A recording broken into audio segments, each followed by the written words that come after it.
శివరాత్రి ఉత్సవాలు కర్నూలులో భక్తి శ్రద్ధలతో జరుపుకున్నారు. నగర సమీపంలోని రాజీవ్ గృహ కల్ప వద్దనున్న శివాలయ ఆవరణంలో శివపార్వతులకు కళ్యాణం నిర్వహించారు. ఆలయ నిర్మాణదాత పూసల చిన్నశంకరప్ప ఆధ్వర్యంలో గత 5 సంవత్సరాలుగా శివరాత్రి సందర్భంగా కళ్యాణం, అన్నదాన కార్యక్రమం నిర్వహిస్తున్నామన్నారు. తమ కాలనీలో దేవాలయం నిర్మించడంతో పాటు శివపార్వతులకు కళ్యాణం నిర్వహిస్తున్నందున కాలనీ వాసులు శంకరప్ప కుటుంబ సభ్యులకు ధన్యవాదాలు తెలిపారు.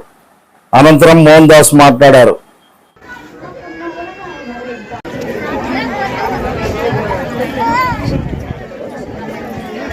అయ్య వాళ్ళ తలమాల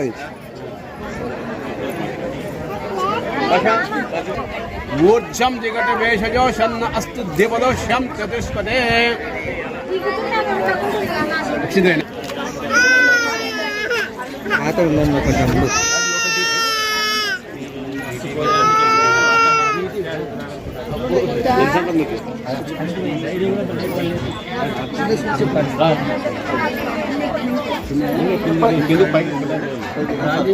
పక్కన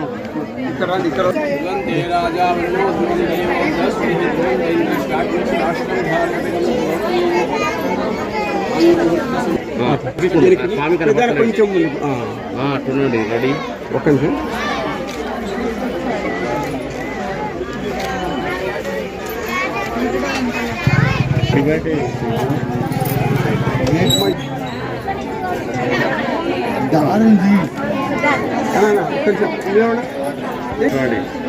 రెడీ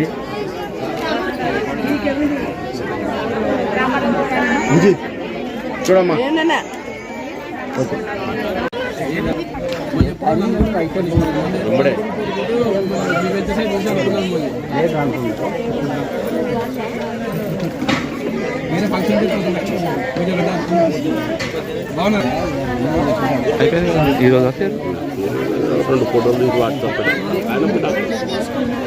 రాజకూరు కల్ప కాలనీ దాల్మిల్ దగ్గర 2017లో శ్రీ లలితా సుందరేశ్వర స్వామి దేవాలయం నిర్మించినారు. దాతల పేరు పూసల శంకరప్ప గారు, కల్లూరు దగ్గర ఉంటారు. వాళ్ళు చాలా సహాయం చేసిన మా కాలనీకి వాళ్ళు. అప్పటి నుంచి 2015 నుంచి నిర్విఘ్నంగా పూజా కార్యక్రమం జరుగుతున్నాయి, కళ్యాణోత్సవం జరుగుతుంది, భక్తులు కూడా విరివిరిగా వస్తున్నారు. చాలా సంతోషకరమైన వార్త ఇది. మేము కూడా చాలా సంతోషంగా ఉన్నాము. కాలనీ గుడిలో కట్టేసిన తర్వాత కార్యక్రమం కూడా నిర్విఘ్నంగా బాగా జరుగుతుంది. ప్రతి సంవత్సరం కూడా పూజలు జరిగిన కళ్యాణోత్సవం జరిగిన అన్నదాన కార్యక్రమాలు జరుగుతున్నాయి. చాలా సంతోషకరమైన శుభవార్త మాకు కాలనీ వాసులకు.